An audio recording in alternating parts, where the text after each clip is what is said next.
Good morning दोस्तों, succeed with Vestige में आपका स्वागत है। आज मैं आपको बताऊंगी कि वेस्टीज का बिजनेस काम कैसे करता है। आइए मैं आपको एक कहानी सुनाती हूँ। बात 2004 की है। दिल्ली में 3 दोस्तों ने मिलकर एक दुकान खोली जिसका नाम रखा वेस्टीज मार्केटिंग प्राइवेट लिमिटेड। उन्होंने अपनी दुकान पर लोगों को स्वस्थ रखने की दवाइयाँ और रोज इस्तेमाल की जाने वाली चीजें जैसे साबुन, मंजन, शैम्पू इत्यादि रखा।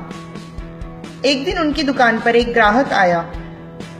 दुकानदार ने उस व्यक्ति को उसकी जरूरत के सामान के साथ एक बिल भी बना कर दिया।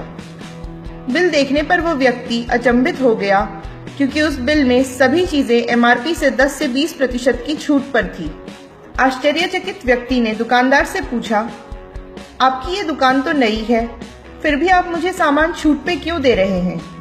दुकानदार ने उसे जवाब दिया, सर हम अपने फायदे से ज्यादा आपका फायदा चाहते हैं। दुकानदार ने उसे ये भी कहा, जब आप अगली बार सामान लेने आएंगे तो हम आपका और फायदा कराएंगे।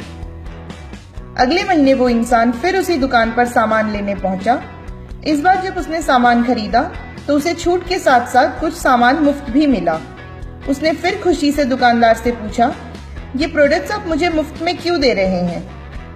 दुकानदार ने कहा, सर आप हमारे रेगुलर कस्टमर हैं, इसलिए ये सामान आपको मुफ्त दिया जा रहा है। उसके बाद दुकानदार ने जो किया उससे उस ग्राहक की खुशी का ठिकाना न रहा।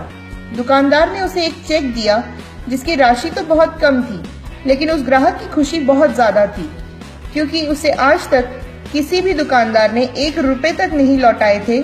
चेक की तो बहुत दूर की बात थी। ग्राहक ने फिर दुकानदार से पूछा, आप ये चेक मुझे क्यों दे रहे हैं? दुकानदार ने कहा, आपने हम पर और हमारे सामान पर भरोसा जताया, इसलिए हम आपको ये चेक दे रहे हैं। दुकानदार ने उस ग्राहक को आगे ये भी समझाया, अगर आप अपने जानने वालों को भी हमारी दुकान से सामान लेने को कहेंगे तो आपकी चेक और ज्यादा बड़ी हो जाएगी। ग्राहक ने ठीक वैसा ही किया। उसने अपने दोस्तों, रिश्तेदारों, पड़ोसियों, साथ में काम करने वालों को इस दुकान के बारे में बताया और इससे होने वाले फायदे भी उनको दिखाए। सभी लोग अचंभित थे और उसके साथ उस दुकान से सामान लेने गए। अगले महीने जब वो ग्राहक उस दुकान पे सामान लेने गया तो उस दुकानदार ने उस ग्राहक का स्वागत सत्कार किया और उसके अगले महीने की चेक भी उसे दी। ये चेक पिछले महीने के मुकाबले काफी बड़ी थी। अब उस ग्राहक ने अपने दोस्तों, रिश्तेदारों, पड़ोसियों और सहकर्मियों को भी ठीक यही करने को कहा। कुछ ही महीनों में उसकी चेक उसके सैलरी से भी ज्यादा बड़ी हो गई। जरा सोचिए दोस्तों, सिर्फ एक दुकान बदलकर आज वो ग्राहक एक ऐशो आराम की जिंदगी जी रहा है, विदेश यात्राएं कर रहा है, अपने सपनों की गाड़ी में सफर कर रहा है और आज वो एक सफल लीडर है।